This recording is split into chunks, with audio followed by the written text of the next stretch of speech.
Sequência ao estudo de sábado sobre a qualidade de um profeta. E eu quero dar sequência hoje à qualidade de um profeta, segunda parte. Ezequiel, capítulo 2, versículo 5.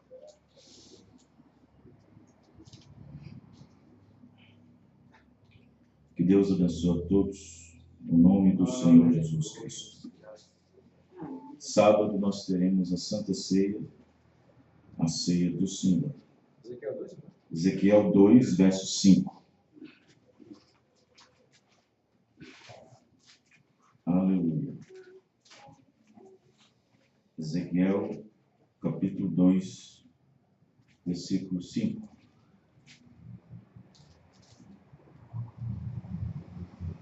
E eles, quer ouçam, quer deixem de ouvir, porque eles são casa rebelde. Hão de saber que esteve no meio deles um profeta. E eles, plural, quer ouçam, plural. São, plural. Hão de saber que esteve no meio deles, plural. Singular, um profeta. Vamos orar. Senhor Deus, nós agradecemos o Senhor por tua mensagem e agradecendo o Senhor por nos dar essa porção nessa noite. Nós sabemos que sem o Senhor nós não podemos fazer nada.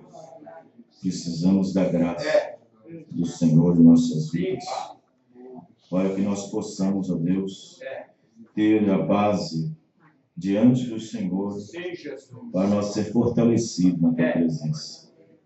Nessa noite é um culto especial, porque nós vamos orar também e vamos pedir a tua graça sobre cada um de nós, para que nos dê força, nos dê ânimo, para que nós possamos continuar, caminhar nessa jornada que o Senhor tem estendido para nós nesta terra, no nome do Senhor Jesus.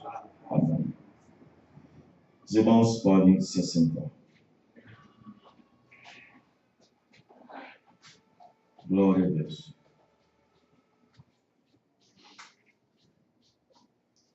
A dispensação para os judeus se encerrou com o maior dos profetas hebreus, João Batista. Jesus mesmo disse que entre os nascidos de mulher não havia maior profeta do que ele. A dispensação para os judeus se encerrou debaixo de uma mensagem profética que só vinha com mensagem e não relata nenhum milagre, nenhuma ação de João. Não existe registro, nem na história, nem na Bíblia, de um milagre, de uma cura, seja o que for, feito pelo ministério de João. João só veio com o peso da palavra. É verdade. Ele só veio com o peso da mensagem. Jesus, se dirigindo aos fariseus, aos saduceus,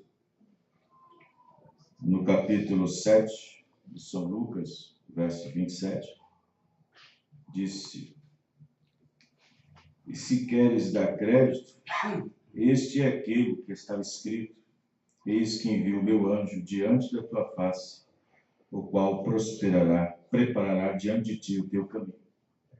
Falando de João Batista. Ao introduzir o Messias ao mundo, foi necessário um profeta. Isso na primeira vinda. E ao introduzir Jesus Cristo de volta, não que ele venha pisar nessa terra gentílica, ele não vai pisar, mas ele virá nas nuvens, E assim como foi na primeira vinda, tinha que se repetir na segunda vinda. Deus, quando começa a dispensação gentílica, visitando os gentios depois dos judeus terem rejeitado, Paulo chegou a dizer que ele foi primeiro aos seus irmãos, que ele considerava como estima, tinha por estima, mas visto que eles haviam rejeitado, demorou Paulo a aplicar as escrituras no sentido em que Ananias tinha falado para ele que Deus o tinha colocado para ser luz dos gentios, não luz para os judeus, mas luz para os gentios. E então, mas ele com aquele coração, né, sabendo que seus irmãos israelitas, e ele mesmo sendo israelita, ele foi e pregou para os que estavam em estima. Mas, no livro de Atos 14, diz que eles haviam rejeitado de vez, e ele partiu para os gentios para tirar do meio dele um povo para seu nome. A dispensação das eras da igreja, nós temos 2000 anos de dispensação. E a dispensação gentílica começa também com um grande profeta. O apóstolo Paulo, profeta de Deus também. E ele estabeleceu a igreja, de como a igreja deveria se portar, de como a igreja deveria se colocar, de como a igreja deveria atuar, de como ela deveria crer em Deus, de como ela deveria tomar a Santa Ceia, de como a mulher deveria se portar na igreja, de como o homem que deseja o episcopado também deveria ser introduzido, e outras coisas mais concernentes às suas cartas. No entanto, nós tivemos a base, a era de Éfeso, que é a base, a fé. A fé é a base. Nós tivemos ali, de acordo com a estatura do varão perfeito, nós temos ali as eras da igreja, e em cada era respectiva o seu quinhão. Bom, no livro de Provérbios, capítulo 28, verso 19, lá diz que, não havendo profecia, o povo se corrompe. Não é dom de profetizar, não havendo profecia. Na época dos juízes, por exemplo, antes de entrar Samuel, os juízes faziam o que deveria ser feito. E naquele tempo não tinha nenhuma visão manifesta. E a Bíblia diz que o povo fazia o que bem entendia. Porque não havia visão manifesta, quer dizer, não havia profeta. E como a palavra vem ao profeta, então foi quando Deus levantou Samuel. E ele foi um dos profetas que foi tirado da justiça na qual Elias representa todos. Bom, a Bíblia diz que não havendo visão manifesta, o povo fazia o que bem entendia. Isso quer dizer que isto reforça o que Salomão escreveu aos Provérbios 28, 19. Não havendo profeta, o povo se corrompe. Agora, no livro de Amós, capítulo 3, verso 7, diz que Deus não faz nada sem primeiro revelar o seu segredo, sem revelar primeiro sua vontade, seu desejo, sua comissão, sem primeiro revelar o seu segredo aos seus servos profetas. Esta é a maneira de Deus atravessar o nosso caminho. Essa é a maneira de Deus atravessar o meu, o seu, ou do mundo, através de uma mensagem, através de um profeta. Nessa mensagem que eu estou aqui na minha mão, de volta à palavra original, diz no página 3, Deus nunca envia profeta quando tudo está bem, e sim quando entre o povo as coisas estão fora e contrárias à palavra de Deus. Então o profeta vem com a palavra cortante e penetrante para descobrir tudo o que estão contrário à verdade de Deus. Porém, os religiosos não podem aceitar tal exortação, porque esta atinge fortemente seus costumes e crenças nas quais estão estabelecidos. E assim que aparece o mensageiro, tem que ser recusado pela maioria, porque aqueles estão apoiados em suas crenças antigas. Se você é uma semente de Deus, sem dúvida já se deu conta da condição espiritual do mundo hoje, que a si mesmo se chama de cristão. Assim também da necessidade de um profeta para tirar os verdadeiros filhos de Deus da confusão denominacional que impera neste tempo. Qualquer pessoa que lê as Escrituras com revelação divina pode se dar conta da hora em que estamos vivendo, porque todos os eventos anunciados para este tempo já estão presentes. Verdade, graças a Deus. Hoje, Israel está em sua terra demonstrando ser uma nação forte. Vemos a multiplicação da maldade de todas as fases da vida humana. E mesmo se pode dizer quanto à ciência, a qual se tem multiplicado em todos os aspectos, a frieza nas igrejas, não se pode negar, a menos que seja uma pessoa insensata. As igrejas estão mundanas e convertidas em clubes religiosos. Os chamados cristãos se conformam com os costumes do mundo em todos os aspectos de suas organizações religiosas. E muitas religiões hoje estão convertidas em negócios lucrativos. Esta é a apostasia dos últimos tempos. Sem dúvida que esta condição do mundo e da igreja é uma condição morna, é um prognóstico das proximidades do juízo de Deus, da grande tribulação. Porém, o sinal mais importante do tempo do fim é a presença do profeta que Deus prometeu enviar antes desse juízo, o qual restaurará todas as verdades de Deus que os homens têm pervertido no transcurso dos séculos. Amém. Graças a Deus. Malaquias capítulo 4, verso 5. Eis que eu vos envio o profeta Elias antes que venha o grande e terrível dia do Senhor. Falando da grande tribulação. E Jesus, em São Mateus 17:11, respondendo, disse-lhes: em verdade, Elias virá primeiro e restaurará todas as coisas. Esta é a restauração tão ignorada por este mundo religioso, enriquecido por suas conquistas materiais. É o sinal em que podemos concluir o tempo em que estamos vivendo e a proximidade da vinda do Senhor. Pois as Escrituras dizem, o qual convém, no livro de Atos 3:21, o qual convém que o céu contenha até os tempos da restauração de tudo, dos quais Deus falou pela boca de todos os santos profetas, desde o princípio. Este profeta Elias, anunciado para esta era, já esteve na terra com sua mensagem restauradora. Porém, a maioria ignora tal acontecimento. Portanto, o que se repetiu o mesmo nos dias de João Batista, o precursor da primeira vinda, é a mesma coisa que se repete também nos dias da volta da segunda vinda. Então, veja bem, aí está.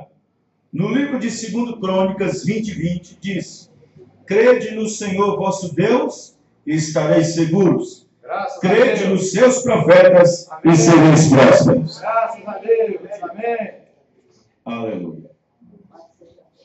Muito bem. Nós sabemos que o povo que se diz servir a Deus, sem um profeta, o povo se corrompe na adoração. Isso é fato. E contra fato não existe argumentos. É Bíblia. Provérbios 28:19. E a igreja do Deus vivo, ela possui uma segurança. Como foi falado aqui na semana passada. Ela possui uma segurança, como também possui uma prosperidade. Porque, por um lado, a Bíblia diz: crede no vosso Deus e estareis seguros. Crede nos seus profetas e sereis prósperos. Então, a igreja do Deus vivo, ela possui uma segurança e uma prosperidade que as pessoas não imaginam. Não sabem. Segurança, por exemplo, que segurança é essa? Que segurança? Como é que as pessoas podem obter segurança? Como que uma pessoa que está numa igreja, numa denominação, seja onde for, como é que ela pode discernir que obtém segurança? Como?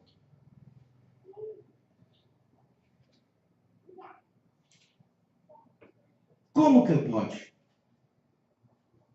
Como ele pode chegar e dizer: aqui nessa igreja eu estou seguro, seguro do meu arrebatamento, seguro do meu rapto, seguro da minha transformação, seguro da minha salvação? Como é que a pessoa tem? Como que ele pode puxar isso e se fortalecer com isso? Como?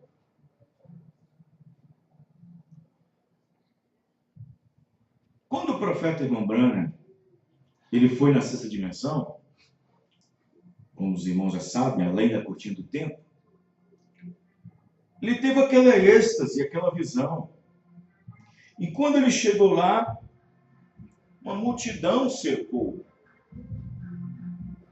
E ele veio aquele tanto de pessoas, moças, homens.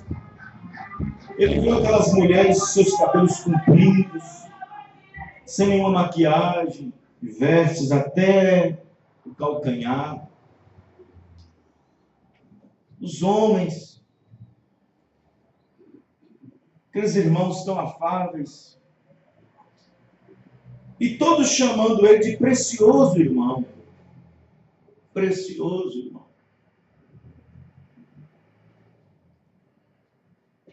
Aí, uma voz veio e disse, ele falou, o irmão Branham disse: mas peraí, eles são todos brancas? O irmão Branham tomou o lado natural, irmão. Disse: não, esses são os seus convertidos. Amém.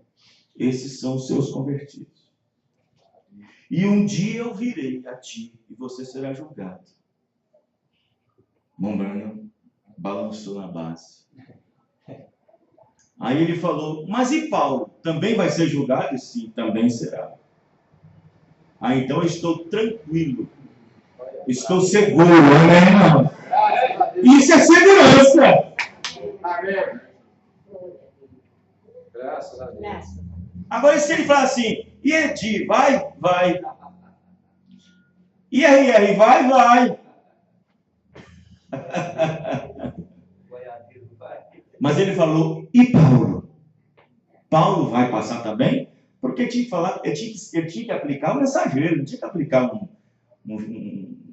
não, tinha que aplicar o mensageiro. Tinha que ir lá para trás, lá para o fundamento. E Paulo vai passar também? Vai passar por essa triagem? Vai. Então eu estou seguro.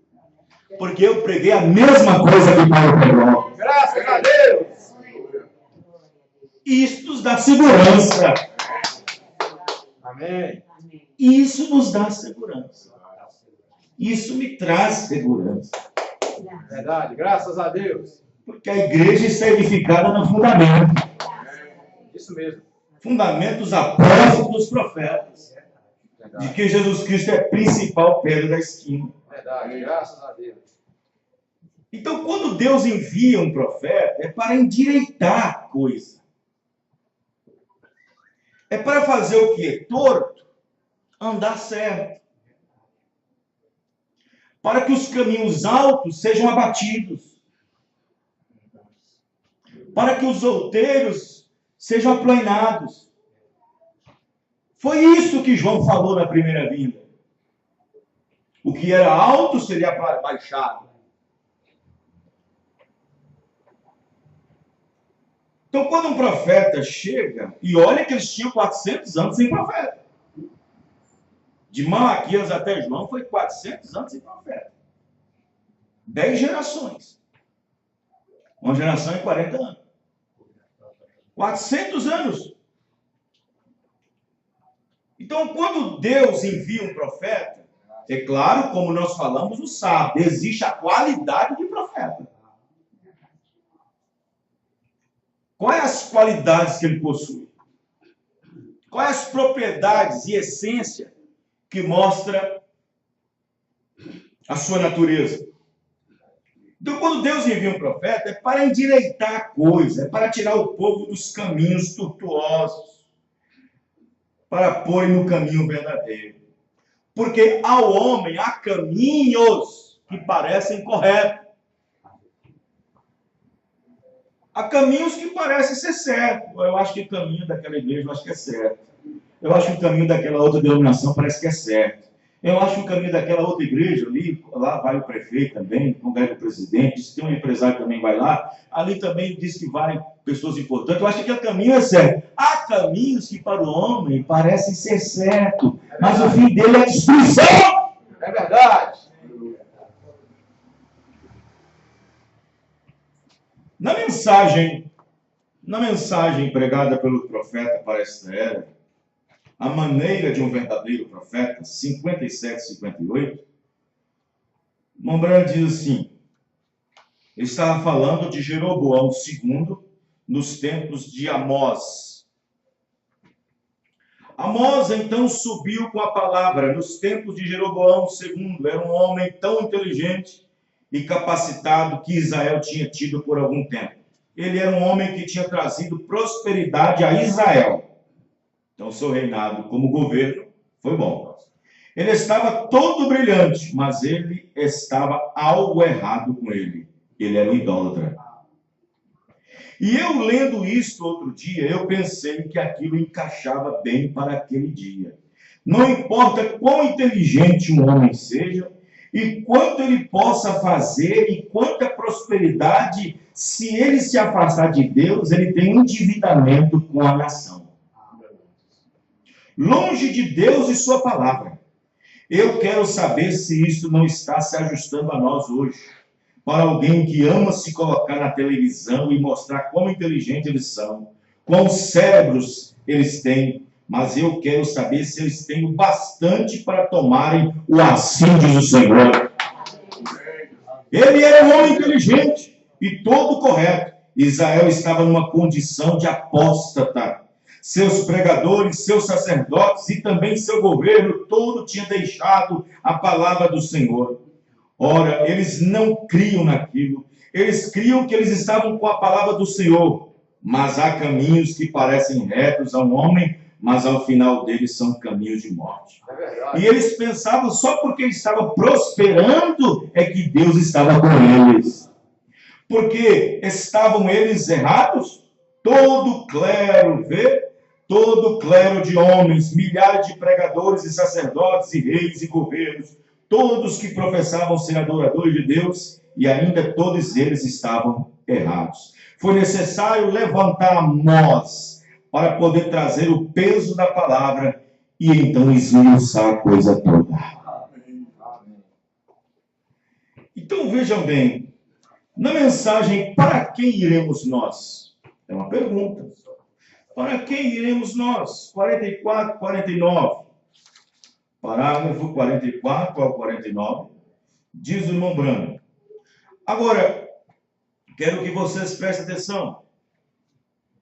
Quando há uma ceia de casamento, uma ceia celebrada, em honra de alguém, o noivo fornece vestes para todas as pessoas que entram.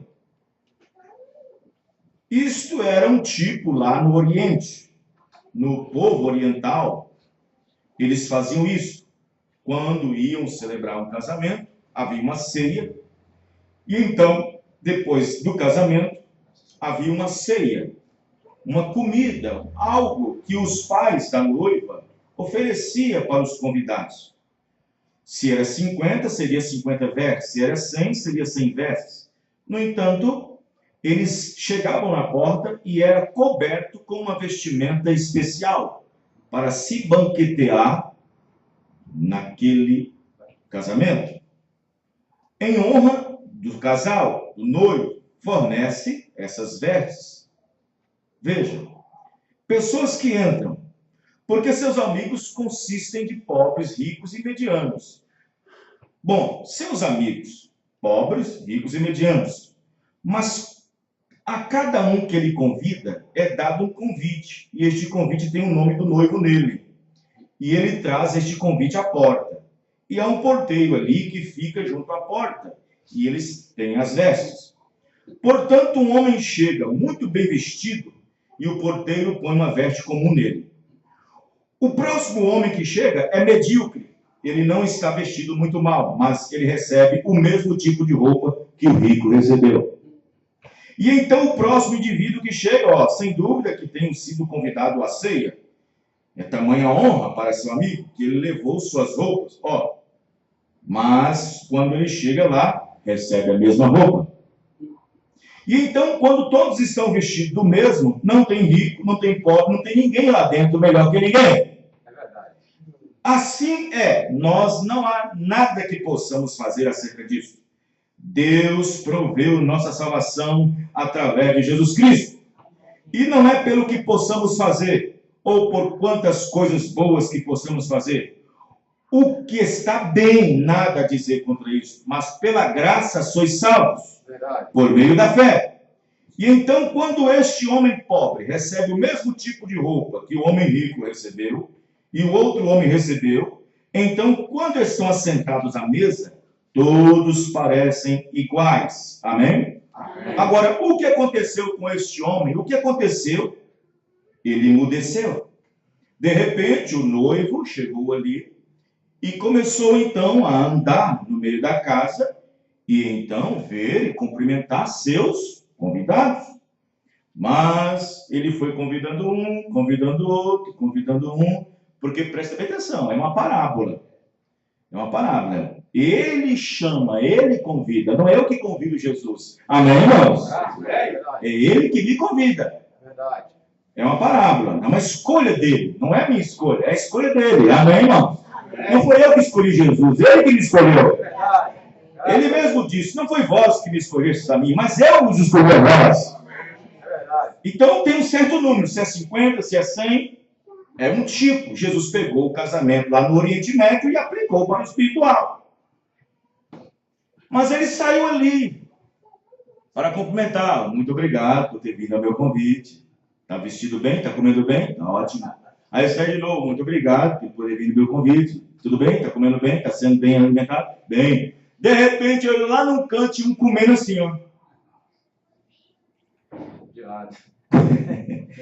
Quantos que vêm para a mensagem só para comer escondido? Só para aprender um pouco, para levar para a denominação. Mas ele mesmo não toma posição. Ela mesma não toma posição. Só acha bonito, que maravilha. Lá prega bom, lá prega doutrina, lá tem isso, lá tem outro. Mas nunca come para si mesmo. Nunca toma posição para si mesmo. Ele estava comendo escondido.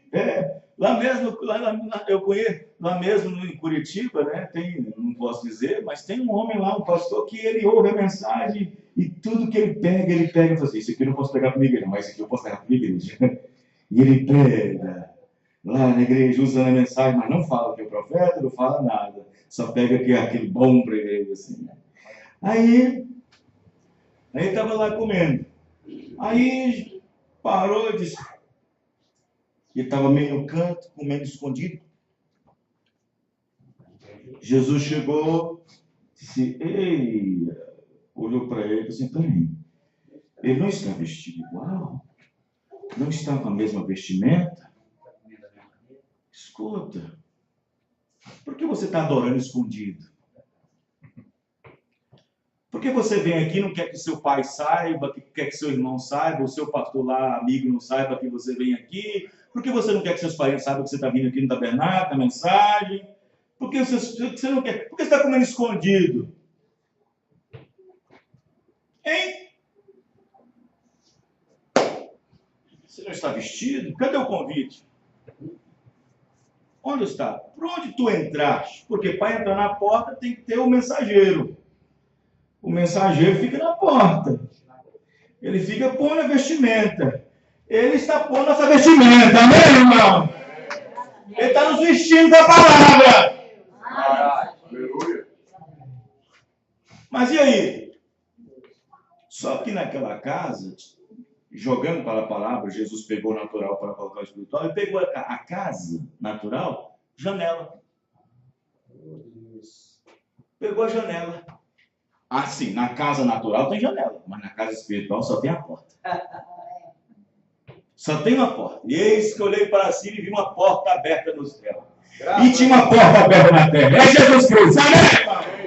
Eu sou a porta! Tu entraste pela janela, né?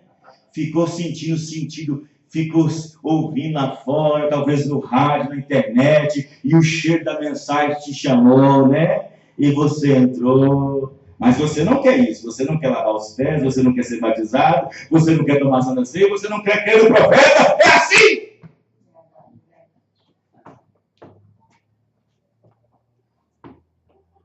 Você entrou pela janela.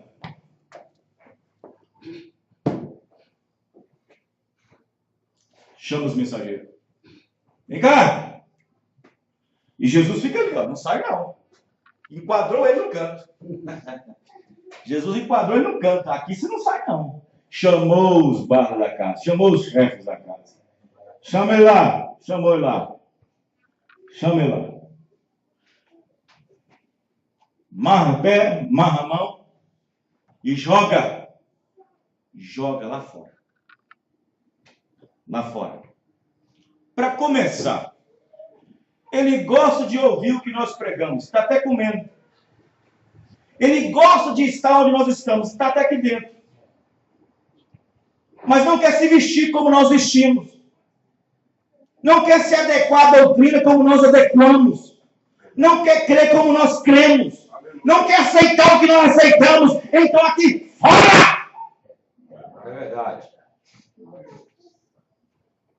E ele foi jogado lá para fora.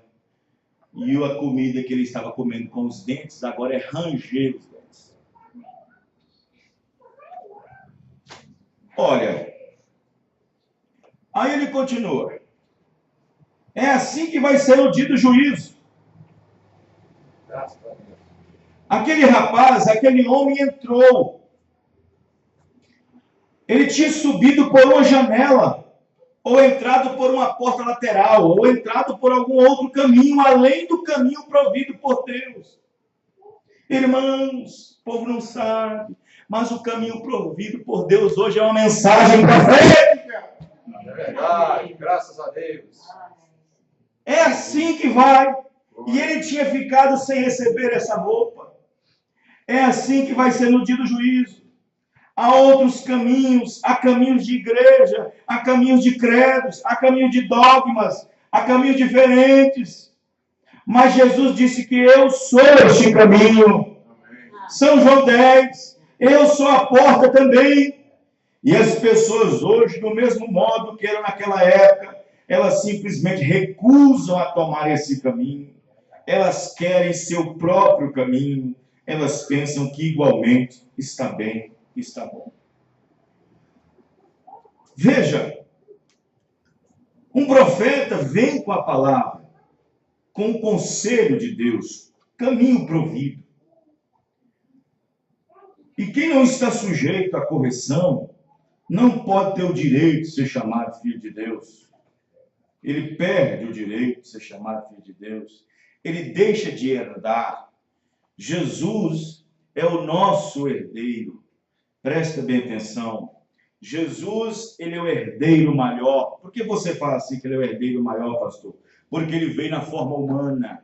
Ele desceu até nós tomando a forma de servo, e foi achado na forma de homem, e aniquilou a si mesmo, sendo obediente, e obediente até a morte. Mas quando ele ressuscitou, ele tornou de volta todo o poder que ele tinha. Amém, irmão? Todo o poder do céu e na terra foi dado para ele outra vez. Graças a Deus. Aleluia. Ele ficou apenas um pouquinho de tempo sem o status de Deus. Só um pouquinho. Enquanto ele veio em carne humana, enquanto ele diminuiu a si mesmo, se fez menor do que os anjos, e veio aqui na terra, e se pareceu um de nós, foi um como nós. Emanuel, Deus conosco. Como ele venceu tudo, então ele é o herdeiro. Mas a Bíblia diz que nós somos enxertados nesta oliveira. Então somos co-herdeiros. Amém, irmão? Co-herdeiro. Sabe o que significa co-herdeiro? Isso quer dizer que um pai deserda um para você entrar na herança desse. E como os judeus rejeitaram a herança, nós somos co-herdeiros. Amém? Eles eram os herdeiros originais. Eles eram os herdeiros originais. Veio para os que eram seus, os legítimos herdeiros. Nós não herdávamos nada. Nós éramos gentios. Mas aí o que aconteceu? Aquelas ramas verdadeiras foram cortadas. E quando elas foram cortadas, nós nunca tínhamos nascido nela. Mas aí o que Deus fez? Eu corto suas ramas, vocês perdem a herança e eu enxerto. Amém, irmão? Eu vou enxertar ali. Vou enxertar. E ele não enxertou oliveira, não. Ele enxertou jambujeiro bravo. Um bravo Vanderlei, um bravo Sam, um bravo Luiz, um bravo Antônio, um bravo João. Amém, irmão? Por que bravo, pastor? Porque nós éramos gentios. Nosso espírito era contrário às coisas de Deus, porque nós éramos pagãos. É verdade. Aleluia. Glória a Deus. Aleluia. Aí tornamos co-herdeiros. Mas Deus não esqueceu um pequeno remanescente. Deus não esqueceu. Deus não esqueceu de um pequeno remanescente que será tirado logo depois que a noiva subir os 144 mil. Na mensagem à era de Laodiceia, parágrafo 132, a era de Laodiceia 132, agora, ele diz aos seus, presta atenção, aos seus, não aos de ninguém mais, aos dele. Eu repreendo e castigo a todos que amo. Repreender significa reprovar.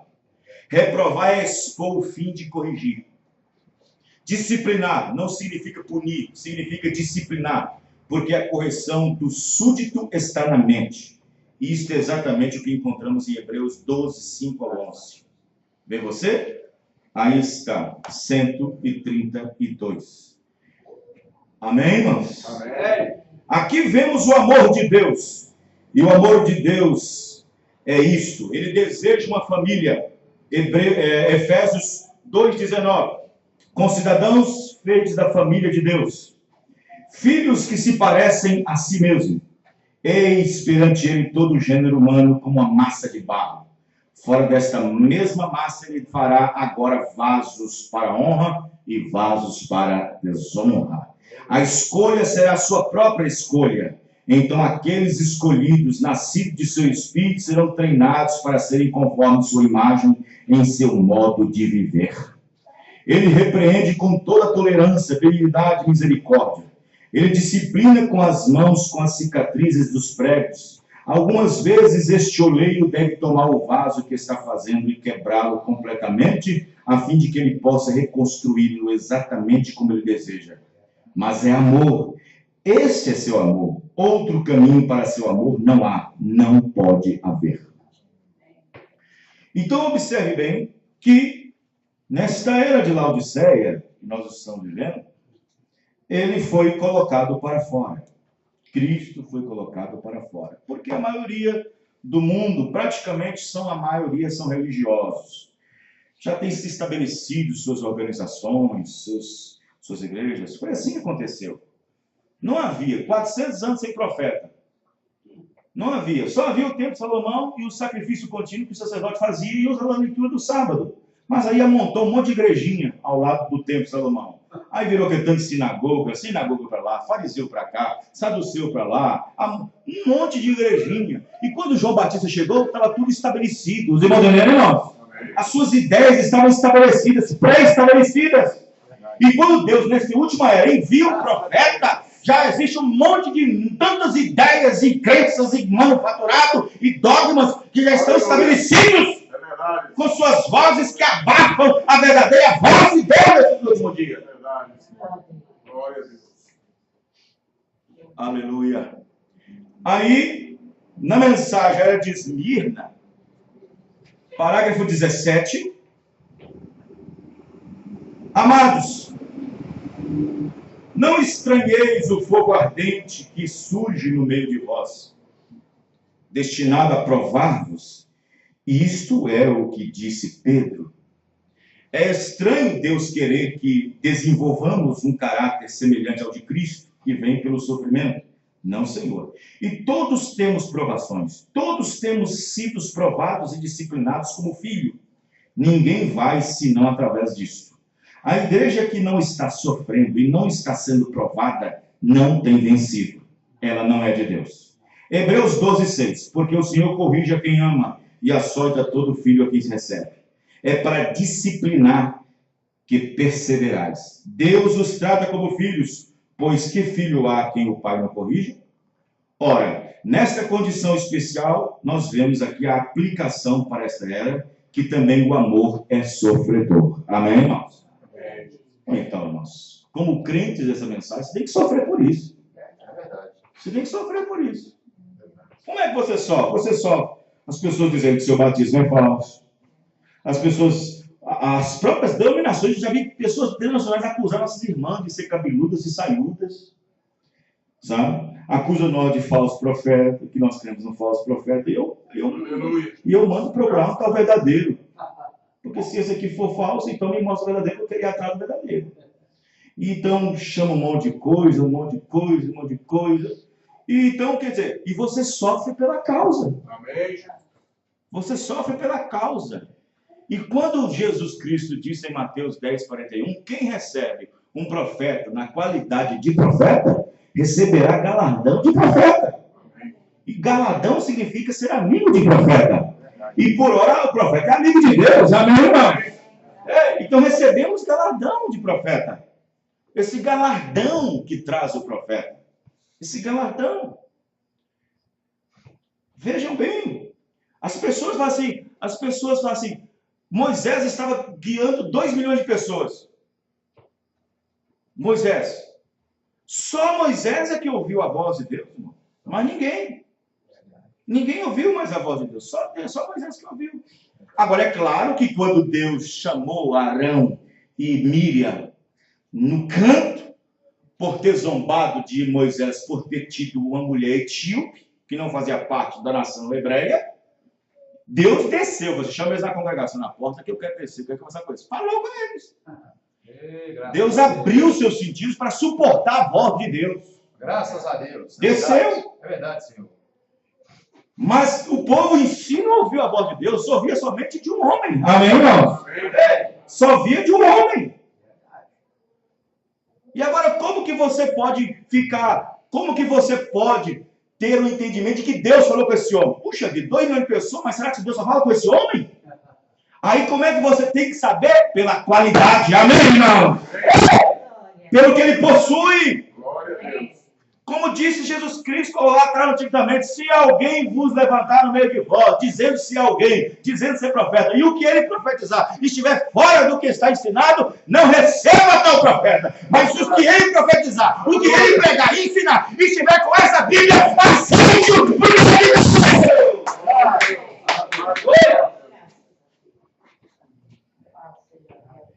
Só que nesses tempos que nós estamos vivendo, Só que nós estamos vivendo é o tempo da restauração. Glória a Deus. É o tempo da restauração. Por quê? Por quê, pastor? Porque a igreja que nasceu de Pentecoste não ficou até o dia de hoje. Ela não ficou igualzinho quando começou. Não ficou. Se tivesse ficado igualzinho quando começou, não precisaria de restauração. Não precisaria Deus enviar a mensagem? Não precisaria, porque estava igualzinho quando começou. Mas Deus viu com seus olhos de água 2000 anos para frente. Viu que a igreja se misturaria. Viu que a igreja ia se pervertendo logo no caminho. E logo foi na primeira era. Verdade. Já estava corrompendo a primeira era aqui, ó, na era de Éfeso, já estava corrompendo lá. O próprio João, quando voltou do exílio, quando voltou da ilha de Patmos, o próprio João, quando veio para pastorear a igreja de Éfeso, ele viu um espírito diferente.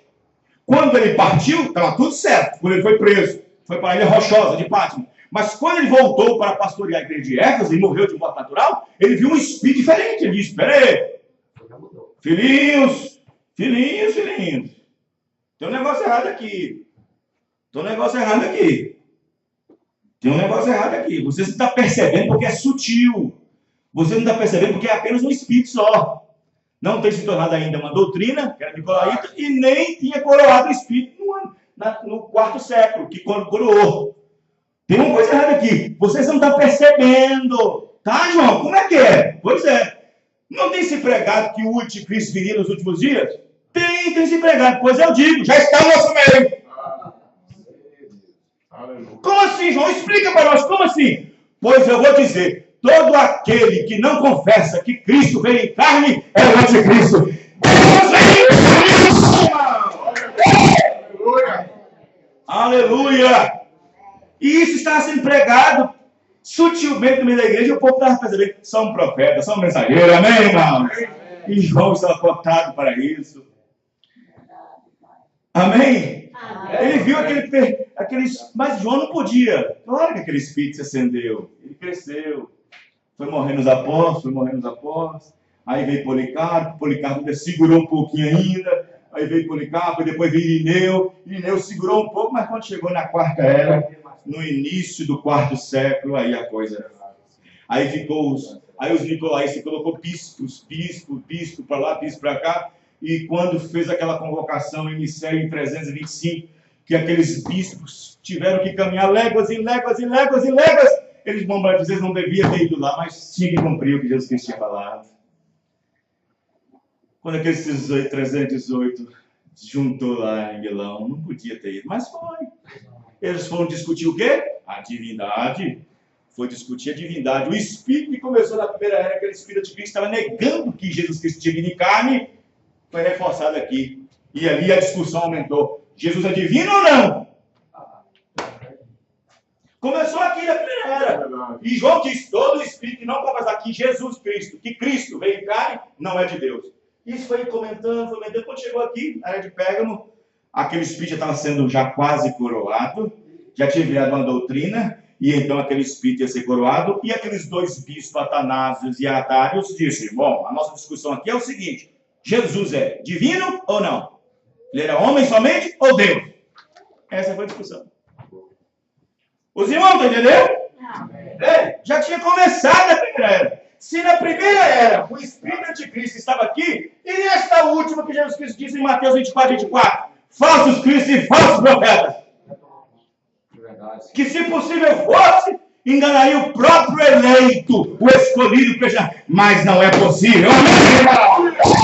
Porque temos segurança. Temos segurança. Glória a Deus.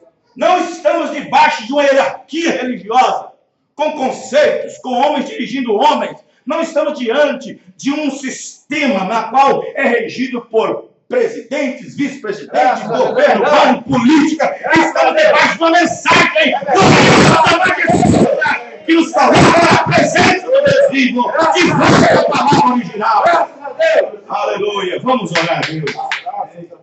Aleluia, glória a Deus. Louvado seja o nome do Senhor. Vamos orar. Aqueles que desejam orar, vem aqui na frente. Aleluia.